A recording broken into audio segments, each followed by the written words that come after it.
제가 집에서 제 아내를 도와서 하는 일 가운데 하나가 저희 아버지를 닮아서 그런지 다림질을 잘합니다. 제가 얼마 전에 제 와이셔츠를 다림질을 했는데 제가 좋아하고 즐겨 입었던 셔츠인데 다림질하는 것을 포기를 했어요.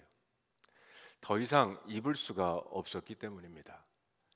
그 이유는 몇 개는 너무 오래되어 가지고 이 칼라와 소매 부분이 닳아서 헤어졌기 때문이고, 또 어떤 것은 작아져서 더 이상 들어가지를 않습니다. 특정 부분이 이렇게 맞지를 않더라고요. 여러분, 아무리 옷이 마음에 들어도 맞지 않으면 입을 수가 없습니다. 마찬가지로 그리스도 안에서 거듭난 사람들은 더 이상 옛사람의 옷을 입을 수 없다는 겁니다. 그리스도인에게 걸맞는 새 옷을 입어야 합니다.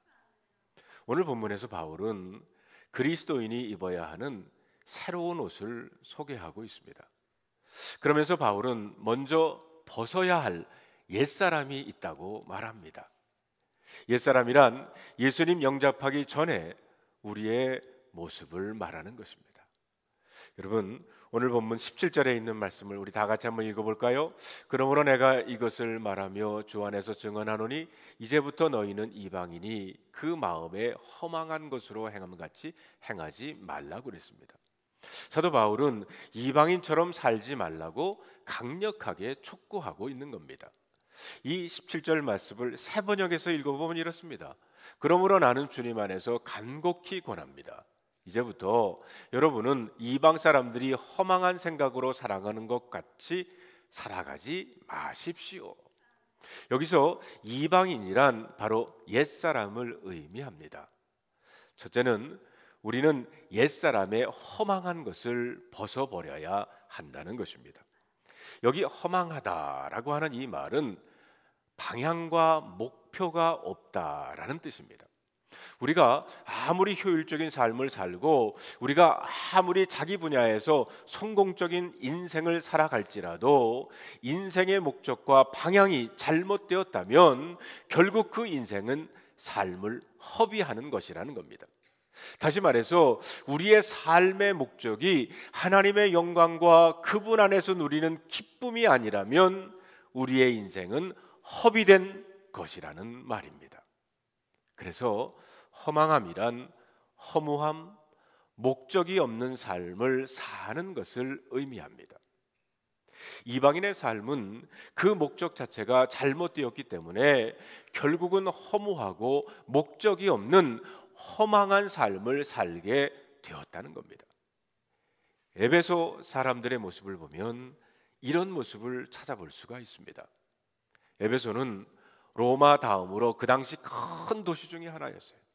그 당시 25만 명이 사는 초대형 도시였습니다. 그런데 에베소 사람들의 삶을 잘 살펴보면 특별히 세 개의 건물을 중심으로 이루어져 있는 것을 우리는 발견할 수가 있습니다. 첫째가 10층 높이의 한 번에 2만 5천 명을 수용할 수 있는 대원형 극장이었습니다. 둘째는 비록 바울 이후에 생겨나기는 했지만 12,000권의 장서를 자랑하는 셀수스 도서관입니다. 그리고 셋째는 풍요와 번영을 요구하는 아데미 신전, 고대 세계 7대 불가 사이에 속하는 이곳에 아데미 여신을 모시고 숭배하는 신전이 있었습니다. 이렇게 에베소인들은 대원형 극장과 도서관과 그리고 신전을 중심으로 살았다는 것입니다.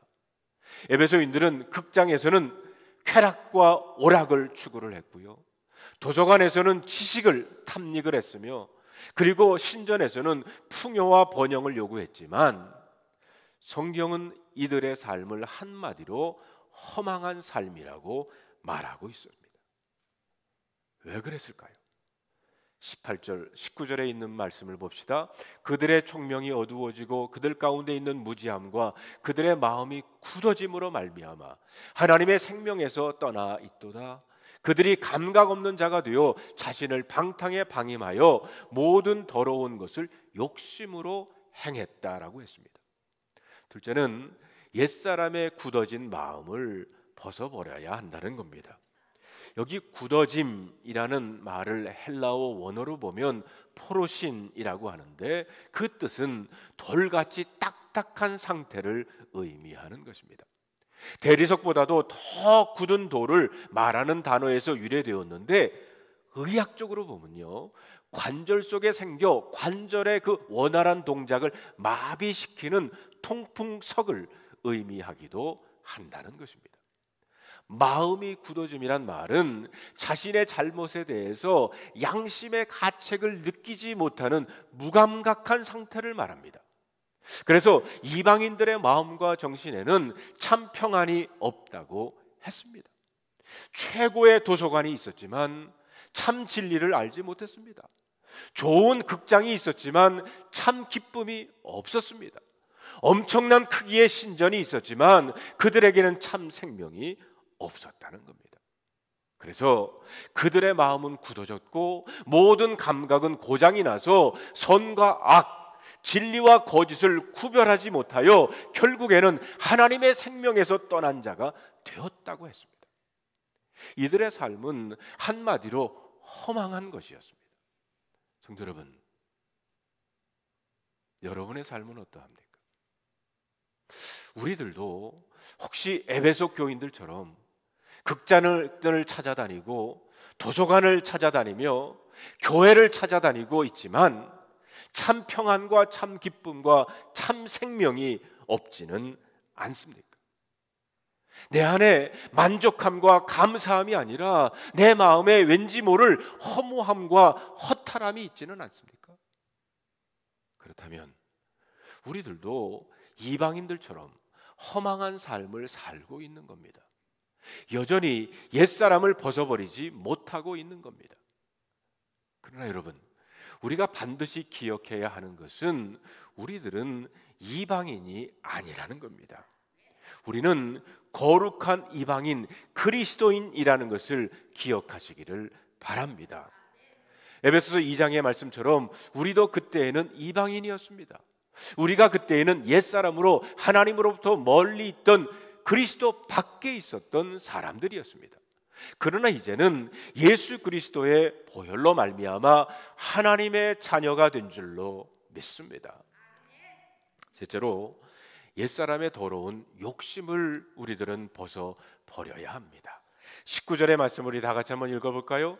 그들이 감각 없는 자가 되어 자신을 방탕에 방임하여 모든 더러운 것을 욕심으로 행하되, 마음이 굳어짐으로 말미암아 하나님과 하나님의 말씀에 대해 무감각해졌다는 겁니다.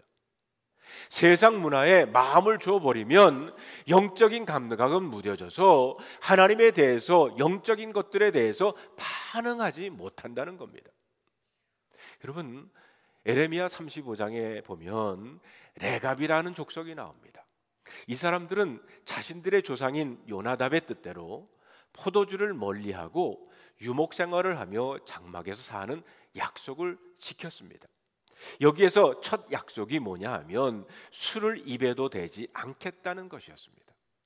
우리들이 술을 마시고 취하면 몸의 감각도 잃어버리고 생각과 사고의 감각도 잃어버립니다. 한국에서는 음주운전으로 사람을 죽이고 혹은 연약한 사람을 추행하고는 술이 취해서 생각이 잘 나지 않는다고 하면 용서되는 세상이 되는 것 같아서 참 마음이 아픕니다. 여기서 술에 취했다는 것은 바로 세상 문화에 취해버리면, 물질적인 것에 빠져버리면 영적인 감각을 잃어버리는 것이라고 해석하기도 합니다. 또 어떤 분은 이 말씀을 묵상하면서 약속과 신뢰라는 단어가 생각나면서 과연 우리들은 절대적인 약속 가운데 제대로 서 있는가를 되돌아보게 되었다고 고백을 했어요. 기독교 철학자 프랜시스 쉐이퍼 박사는 이런 말을 했습니다. 현대인의 가장 커다란 불행은 절대성을 상실해 버렸다는 것이다. 현대는 절대적인 가치가 없어지고 말았다는 것입니다. 모든 것이 다 상대화돼 버리고 말았다는 거예요. 왜 사람이 꼭 그렇게 행동해야 할 필요가 있나요? 그러나 적어도 제가 자랄 때만 해도 라떼 이야기하는 꼰대 같지만 우리는 어떤 절대적인 진리, 움직일 수 없는 진리가 있다는 전제 아래서 살아왔습니다.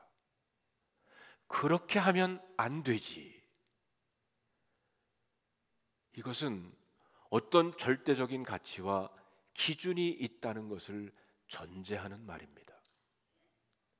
그런데 요즘은 이 절대적 가치와 기준에 대해 그것이 왜 안 된다는 것입니까? 하고 질문을 던지기 시작합니다. 프랜시스 쉐이퍼 박사는 그것이 현대의 가장 무서운 타락이라고 말했습니다. 오늘날은 아무것도 진리가 아니고 아무것도 절대적인 것이 될 수 없게 되었어요. 그래서 모든 사람이 다 제멋대로 살아갑니다. 그러다 보니 자기가 원하는 모든 더러운 욕심을 따라 저마다 행하고 있는 세대가 되어버리고 말았다는 거예요. 이것이 옛사람의 모습인데 이런 옛사람을 벗어버려야 한다는 것입니다.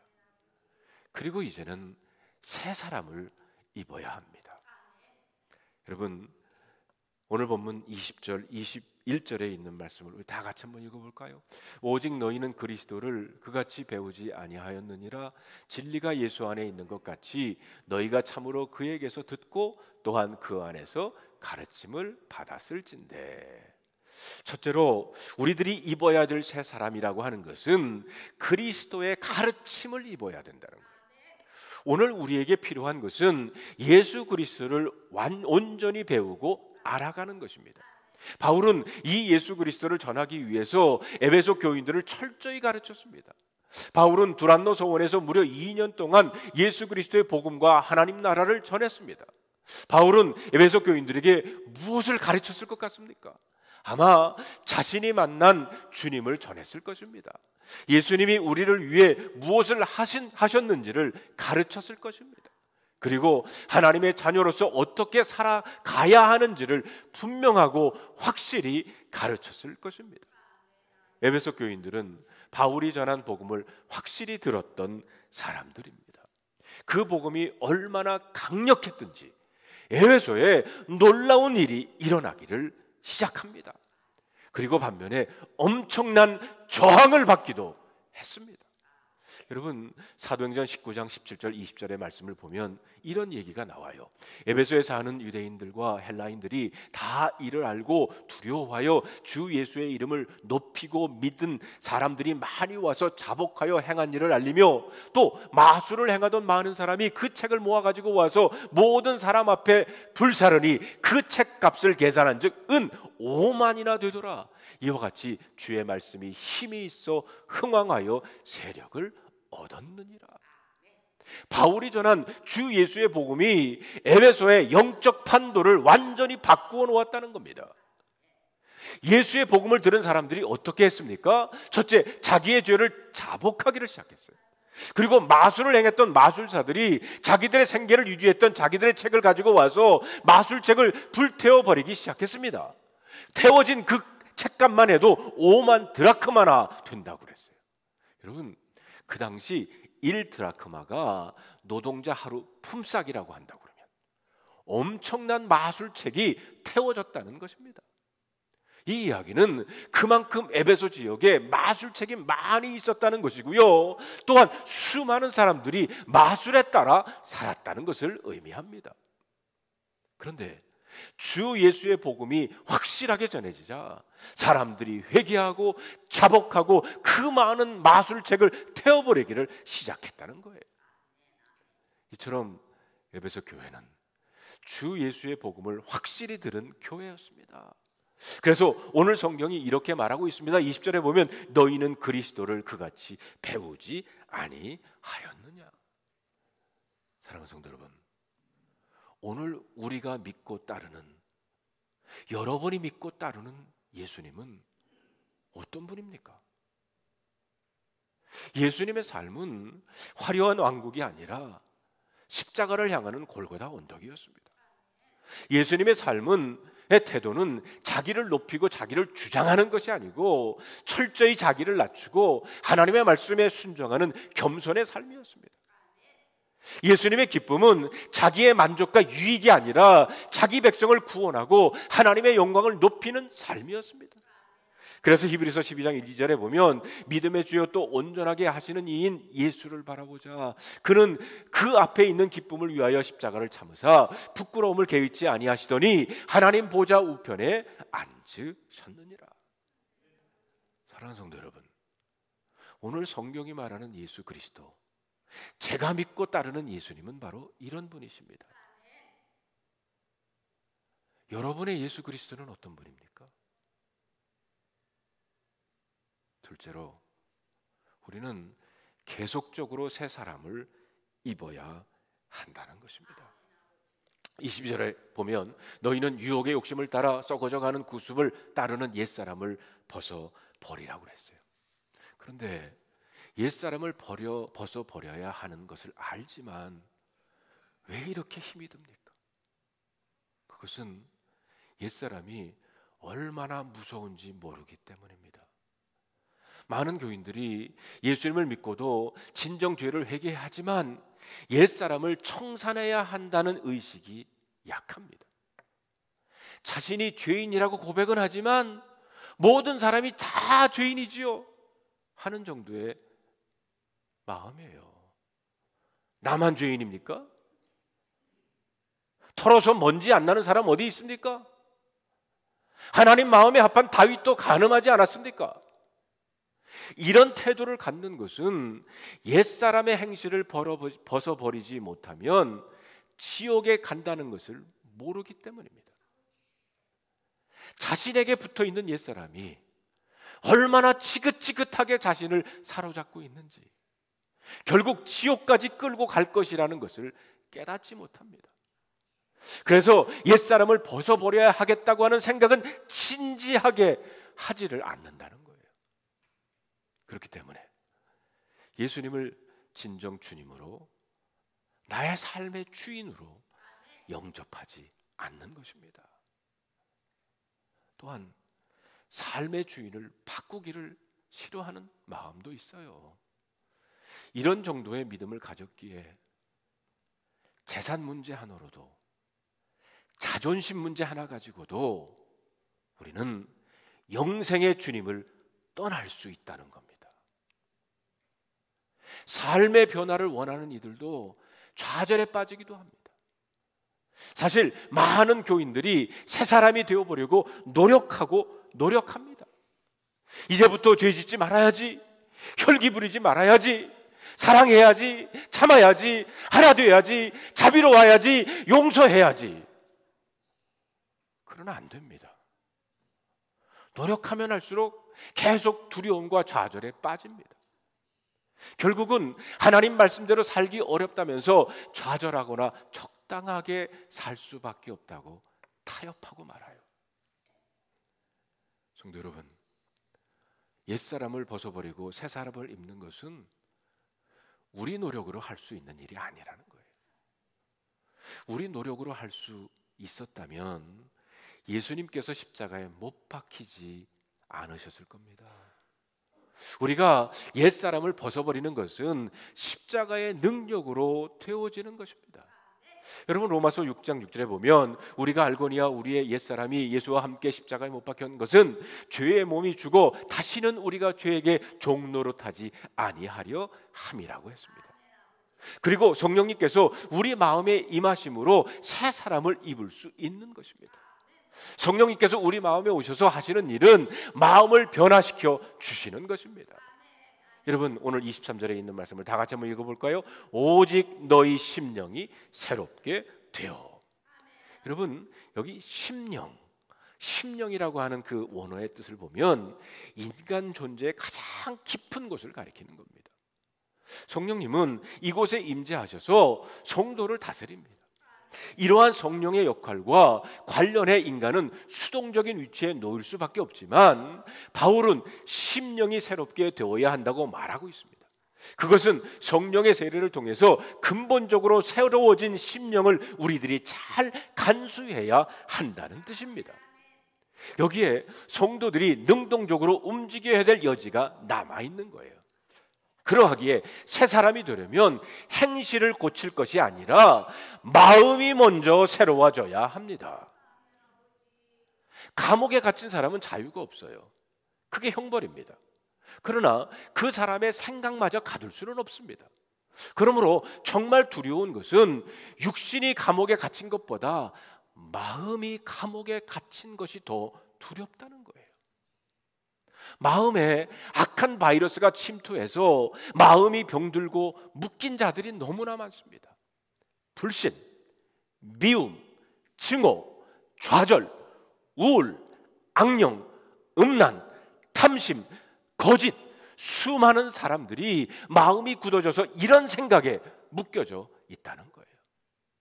그래서 하나님은 우리 마음을 변화시키시기로 결정했어요. 그래야 우리가 진정한 새 삶을 살 수 있기 때문입니다. 그래서 성령님을 우리의 마음에 보내주신 겁니다. 여러분 에스겔서 36장 26절 27절에 보면 또 새 영을 너희 속에 두어 새 마음을 너희에게 주되 너희 육신의 굳은 마음을 제거하고 부드러운 마음을 줄 것이며 또 내 영을 너희 속에 두어 너희로 내 율례를 행하게 하리니 너희가 내 규례를 지켜 행할지니라. 성령님께서 오시면 마음의 변화가 일어납니다. 안수기도 받을 때 쓰러지거나 방언하게 되기를 기대하는 교인들이 많아요. 그리고 그것을 성령께서 역사하신 증거로 생각하기 때문입니다. 물론 그것도 성령의 역사이지만 진정한 성령의 역사는 마음의 변화로 분별해야 한다는 겁니다. 쓰러지거나 방황하는 것보다 더 놀랍고 중요한 것은 마음이 변화되는 거예요. 마음에 회개가 일어나고 마음에 평안이 임하고 하나님의 사랑과 약속에 대해서 마음에 확신이 생기고 순종할 마음에 일어나면 바로 성령님이 여러분 마음속에 임하신 것입니다. 그러므로 새 사람을 입으려면 무엇보다 더욱 예수님을 바라보아야 합니다. 20절 21절 본문의 말씀을 봅시다. 오직 너희는 그리스도를 그같이 배우지 아니하였느니라. 진리가 예수 안에 있는 것 같이 너희가 참으로 그에게서 듣고 또한 그 안에서 가르침을 받았을진대. 성도 여러분, 예수님을 영접하셨다면 여러분의 마음에 예수님을 왕으로 모셔야 합니다. 그런데 그동안 여러분 마음에 왕이 있었습니까? 마음에 아무나 들어오고 나가고 하지 않았습니까? 아무 생각이나 받아들이지 않았습니까? 그렇다면 결과가 뭡니까? 미움과 상처, 은밀한 음란함, 도적질, 거짓말, 두려움과 염려, 분노와 혈기, 우울증과 슬픔, 열등감, 좌절, 나쁜 기억, 쓸데없는 공상이 가득해 있지는 않았습니까? 성도 여러분, 코로나 팬데믹 동안에 우리들은 바이러스 때문에 식당도 가지 못했고요, 집안에 다른 사람도 드리지 않았습니다. 교회도 오지 않고 온라인으로 예배를 드렸어요. 요즘도 온라인으로 예배 드린 사람은 있어요. 얼마나 조심했습니까? 그런데 몸보다 더 중요하고 집안보다 더 귀한 이 마음은 왜 아무렇게나 내버려 두는 겁니까? 이것이 얼마나 무서운 일인지 아십니까? 예수님께서 말씀하시기를 더러운 귀신이 사람에게서 나갔을 때 물 없는 곳으로 다니며 쉬기를 구하되 쉴 곳을 얻지 못하고 이에 이르되 내가 나온 내 집으로 돌아가리라 하고 와보니 그 집이 비고 청소되고 수리되었거늘 이에 가서 저보다 더 악한 귀신 몇 명을 7을 데리고 들어가 거하니 그 사람의 나중 형편이 전보다 더욱 심하게 되므로 이 악한 세대가 또한 이렇게 되리라. 마태복음 12장에 있는 말씀입니다. 이런 상태에서는 옛사람을 벗어버릴 수가 없어요. 그러므로 우리는 무엇보다도 먼저 예수님을 마음의 왕으로, 주인으로 모셔야 합니다. 셋째로 하나님의 형상으로 새 사람의 옷을 입어야 합니다. 오늘 23절 24절을 봅시다. 오직 너희 심령이 새롭게 되어 하나님을 따라 의와 진리의 거룩함으로 지으심을 받은 새 사람을 입으라. 골로새서에 보면 좀 더 쉽게 표현이 되어 있어요. 새 사람을 입었으니 이는 자기를 창조하신 이의 형상을 따라 지식에까지 새롭게 하심을 입은 자니라. 사도 바울은 옛사람, 어느 허망한 것을 따라가는 것이 아니라 하나님의 형상을 따라 의와 거룩함의 특징인 새 사람을 입어야 한다는 것입니다. 이것을 바라보라는 거예요. 고린도후서 5장 17절에 보면 그런즉 누구든지 그리스도 안에 있으면 새로운 피조물이라. 이전 것은 지나갔으니 보라 새 것이 되었도다. 성도 여러분, 이제 우리는 더 이상 옛 것으로 살면 안 됩니다. 예수 안에 새로운 피조물로 살아야 될 줄로 믿습니다. 그것은 하나님의 형상을 되찾는 하나님의 의와 거룩함이 드러나는 삶입니다. 하나님의 의와 거룩함이 드러나는 삶에 대해서는 다음 주일부터 자세히 나누겠습니다. 예수 그리스도 안에 있는 성도 여러분들은 이미 새로운 사람을 입었습니다. 혹시 아직 예수님을 믿지 못하는 분들은 그것으로 오늘 초청받고 있는 것입니다. 그런데 옛사람을 벗고 새사람을 입는 것, 우리들의 힘으로는 참 어렵습니다. 그러기에 이것 또한 하나님의 은혜인 것입니다. 하나님의 도움이 있어야 한다는 겁니다. 그러하기에 이 시간 여러분 예수님을 바라보시기를 바랍니다. 성도 여러분, 이 말씀이 오히려 무겁게 다가오십니까? 또 넘어지고 자빠지십니까? 그럼에도 다시 회개하며 일어설 수 있는 것은 바로 여러분이, 우리가 하나님의 자녀이기 때문입니다. 오늘 이 말씀을 여러분 마음속에 새겨보시면서 다음 세 가지 질문에 여러분 스스로가 한번 답해 보시기를 바랍니다. 첫째, 여러분은 언제 혹은 어떤 경우 영적 감각이 무뎌진 것을 느끼십니까? 둘째로, 구원받은 성도로서 여러분이 아직도 벗지 못하는 옛사람은 무엇입니까? 셋째로, 여러분은 중요한 일을 결정해야 할 때 누구에게 자문을 구하나요? 그는 여러분을 그리스도께로 인도하는 스승이라고 말할 수 있습니까?